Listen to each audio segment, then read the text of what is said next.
I hope that last module inspired you to dig deeper by watching this module to learn more specifics of exactly how we can water sample and monitor drainage discharge. Full disclosure, this is a long module. Why? Because I like to geek out on this stuff and I hope you do too. Thank you for watching this module with me. But most importantly, these 9 videos in this module have important lessons learned from across all the steps from the field to the lab. We'll start this module by talking about concepts of data quality, which is a conversation to have before you even think about setting foot in the field. Concepts of data quality apply to all processes associated not just with water monitoring, but any monitoring. The term QA/QC gets thrown around a lot, including by myself, so let's define it. Quality assurance focuses on preventing defects before they happen. In manufacturing, where these terms are also used, QA is a process used to prevent defects in a final product, like a toaster, for example. For us, this means taking steps to prevent bad data before those data are even created. Quality control, on the other hand, is product-oriented rather than process-oriented. Quality control is focused on identifying defects after they've occurred, rather than preventing them like in quality assurance. This is where a faulty toaster would be pulled off of the production line after it was made, but before it was shipped out. Generally, quality assurance is applied before and during data collection as a management measure. Quality control is applied after the data are in hand and is a more reactive measure. An example of quality assurance for us would be analyzing samples in the lab with a series of blanks, duplicates, and spikes. We'll talk about those in one of the next videos. And an example of quality control for us would be removing a period of flooding from our logged flow monitoring data when we are processing those data back in the lab. During that flooding period, the data don't meet our requirements for use of a Weir equation, for example, so that would be considered a defect in data that had already been collected. Now let's go into the first of 4 quality documents I want to talk about, a QAP.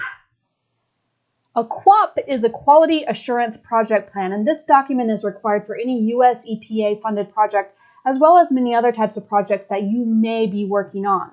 A QAP is a plan written by the PI, Principal Investigator, and their team that describes the QA and QC that they are going to implement to ensure the results of their work will satisfy the stated project objectives. You'll note the quality assurance is actually in the title, which makes sense because this is a planning document. It's focused on defect prevention.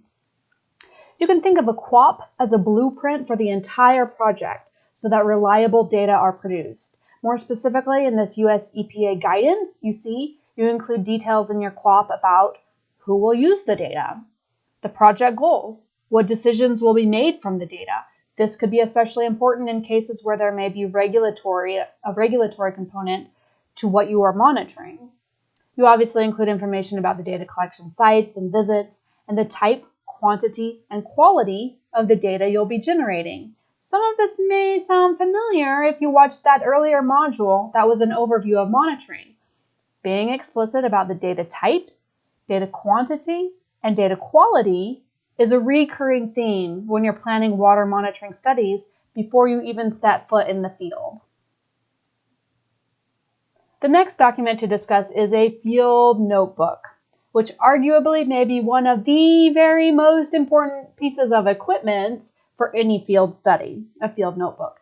Unlike an experiment in the lab, field data cannot be recreated, especially water quality data. Putting this another, more philosophical way, no man ever steps in the same river twice, for it is not the same river, and he is not the same man. You get what I'm saying? This is where field notebooks come into play. Field notebooks should provide a complete record of site conditions and activities every time you visit a site. And these notes are definitely best made while physically on site. You will forget it if you don't record it, even 5 minutes after leaving the site. Taking time to make notes while on site is crucial. In fact, do it first thing when you arrive. Recommended practice. This isn't because we're forgetful, but rather because you'll visit the same site a number of times during the course of the project, or you'll be visiting multiple locations in one sampling trip, or you'll even have multiple people collecting data all at one site. Field notebooks provide a centrally stored, physical record of activities at a given site that is accessible by all project personnel. Much like a lab book, it is the only permanent and, again, physical record of what you've done and have observed at the site. Water quality studies tend to be long-term studies, and you likely will be documenting information for use by a person later who will be continuing the project. You never know what the future holds, even if that person is only your PI or your boss advisor as they work with you to generate a manuscript from your data later. Take care with these notes because others will use them. Remember a couple slides ago when I said that an example of quality control for us would be removing a period of flooding from our log flow monitoring data when we're processing those data back in the lab. In order for that type of quality control to be performed, it's best to have documented, like in your field notebook, that a real person physically observed flooding on site on that specific day. The field books themselves should have the PI's name, address of the lab, and name of the sampling location. We like to include sampling location on the spine of the book. It's a great idea to use a waterproof field book. If you're collecting a lot of data at a site or making a lot of site visits to a given site, I can recommend starting a new book for each year for that site, even if the book isn't full, which might sound a little wasteful. It adds up to a lot of books over time, but consider if you lose or damage the book, it would be devastating to lose the entire data record from a site that you're collecting a lot of data at over many years. Much of the guidance for keeping a proper lab notebook also applies to field notebooks. Use a pen, never a pencil, but don't use a pen that bleeds through the page. Never erase. That's a problem solved by using a pen. The appropriate way to correct a mistake is by annotating with a single cross out and your initials. Even if you do have a mistake, never obliterate it or remove the page. The record needs to be kept complete. It goes without saying to write legibly, but I'm going to say it anyway, because remember, others may need to interpret your comments later after you've graduated. Always use full dates, and my preference for dates is to write the day numeral, followed by the month abbreviation, followed by the year. In the US, 1/10/2023 is January 10th, but in the rest of the world, that is October 1st. So remember, many of our research labs are international, and so any step you can take to reduce confusion is always a good thing. My preference for time is military time, but I know this can actually be more confusing for others who aren't used to it. So again, just select a convention that reduces confusion. Documenting the names of all personnel that are on site with you may seem a little strange or redundant or unnecessary, but this is important so that the entire team can be assembled later for discussion if there are any data issues with data for that specific date. Remember, you're building this permanent written record for the site to help improve data quality control later on in the process, even months or years later. Site conditions include things like the weather today, perhaps the weather on previous days if it's been rainy, for example. Is the area muddy? Was there a dead mouse in the sampler? It's often the unusual things that happen in the field that bite us in the butt for data analysis months later. For example, did the new intern drop all the bottles when they were getting out of the truck? That might potentially account for some samples being switched, which we didn't discover until later. Things like that should always be documented. I love including pictures and illustrations. Make a note if someone is taking photos so those photos can be dug up later if they're needed. I've recently started making short 30-second videos on my phone whenever I'm on site just to visually document what we're doing and the conditions of that day. The fact that those videos exist should also be noted in your field notebook. Two final details here. Some research labs like crop breeding or physiology labs are using tablets in the field for real-time data collection. That suits their purpose as well and may suit your purpose well if your PI supports that, but I still like a physical, not electronic, written field notebook for permanent archival. I might be a little old school on that. The second detail is that while I'm talking about bound field notebooks, I also love the idea of field templates. These one-page sheets can be hole punched and stored together. Templates allow the project manager to have a consistent process for note-taking, which helps ensure important information is not forgotten. Templates like this can be especially useful if you have multiple people performing the same type of field data collection at one site or even across sites. The next written document I want to discuss is called an SOP, or a standard operating procedure. An SOP is a recipe for any given lab or field process, where anyone doing that given process should be following those exact steps. If you have processes that are common in your lab or processes that are often being learned by new people, it's very useful to have an SOP for that process.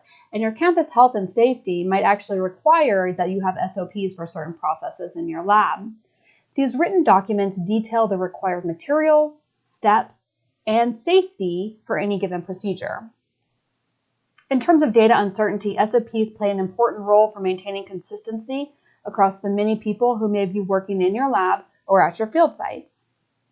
Most of my lab's SOPs are for lab activities, but you could have an SOP for a field site that included something like filling out a template, just like we discussed. Remember, you're working towards documenting processes to reduce data uncertainty and to ensure the results of your work will satisfy your project goals, especially in terms of data quality. The last document associated with quality, but also just generally good lab organization, is called a chain of custody form.